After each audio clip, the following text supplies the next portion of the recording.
Seattle has long been known for political upheaval and protest. The Capitol Hill occupation of 2020, the World Trade Organization protest of 1999, anti-Vietnam demonstrations of the 1960s, the Longshoremen Strike of 1934, the bashing of May Day marchers in 1930, the Seattle General Strike of 1919, the anti-Chinese riot of 1886.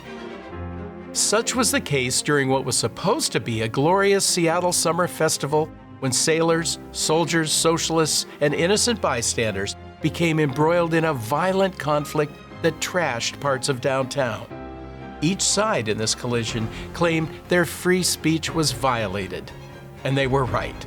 So what the heck happened?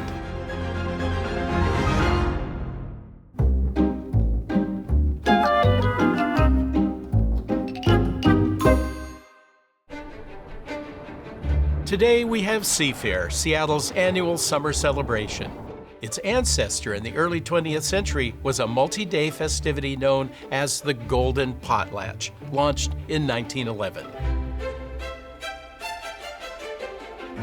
Then as now, the U.S. Navy came to town, motorboats raced on Lake Washington, there were air shows, pageants, flag waving, and parades. It was billed as Seattle's Mardi Gras. Floats of every description rolled through downtown touting local history, prosperity, diversity, and progress. It was a celebration of how far Seattle had come in a mere 60 years since its founding. The Potlatch also featured Seattle boosters' appropriations of First Nations cultures. They formed a fraternal organization called the Tillicum Itales. Tillicum meaning family or tribe in Chinook jargon, and Itales being Seattle spelled backwards.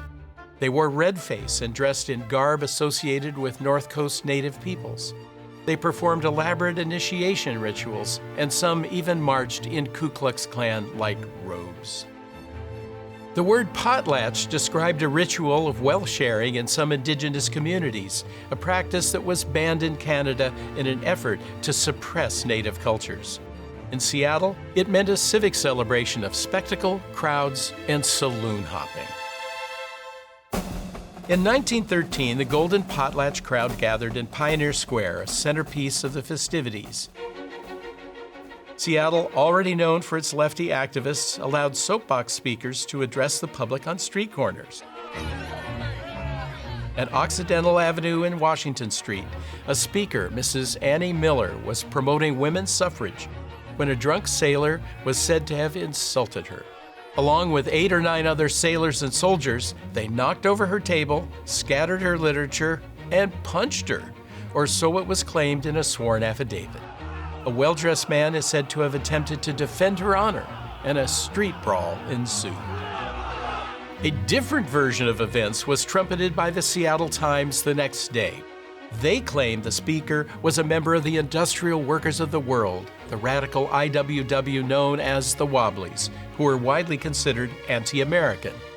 The Times said that after the speaker insulted men in uniform and the American flag, a mob of Wobblies and socialist sympathizers, including 2 burly loggers, jumped the servicemen. Quote, a gang of red flag worshipers and anarchists were brutally beating 2 blue jackets and 3 soldiers who had dared protest against insults heaped on the American flag.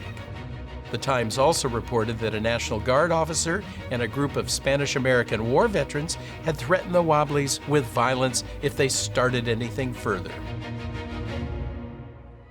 The Times laid the blame for the brawl at the feet of the mayor, George Cotterill, for allowing such unpatriotic speech to be uttered in Seattle.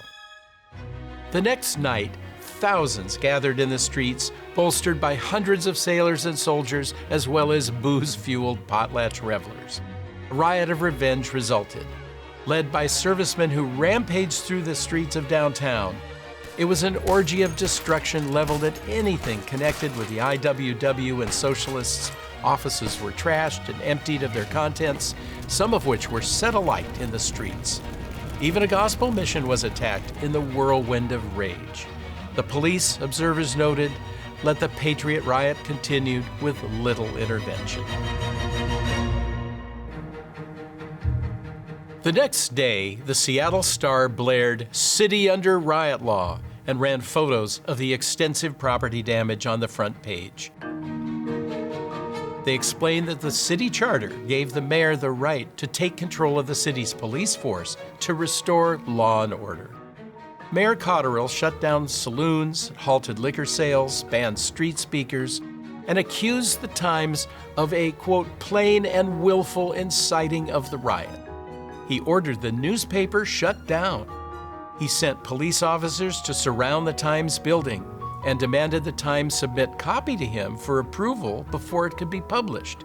He promised to blue pencil only articles inciting more violence. The Times, led by its frothing publisher, Colonel Alden Blethen, immediately appealed to a judge who overturned Cotterill's edict as unconstitutional and scolded him for abridging free speech.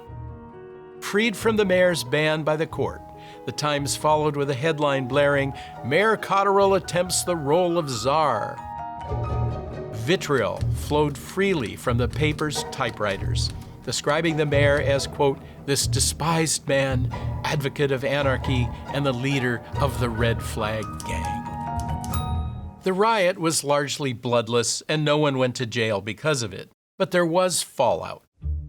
Blethen ran a recall campaign of Cotterill, but the mayor survived it and soon moved on.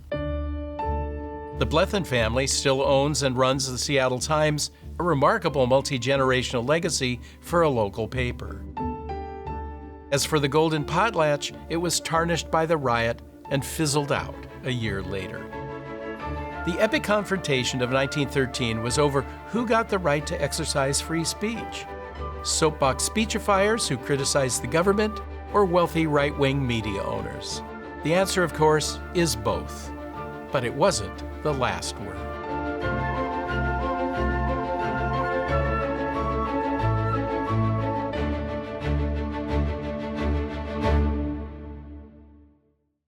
For more on this episode, listen to the Mossback podcast. Just search for Mossback wherever you listen.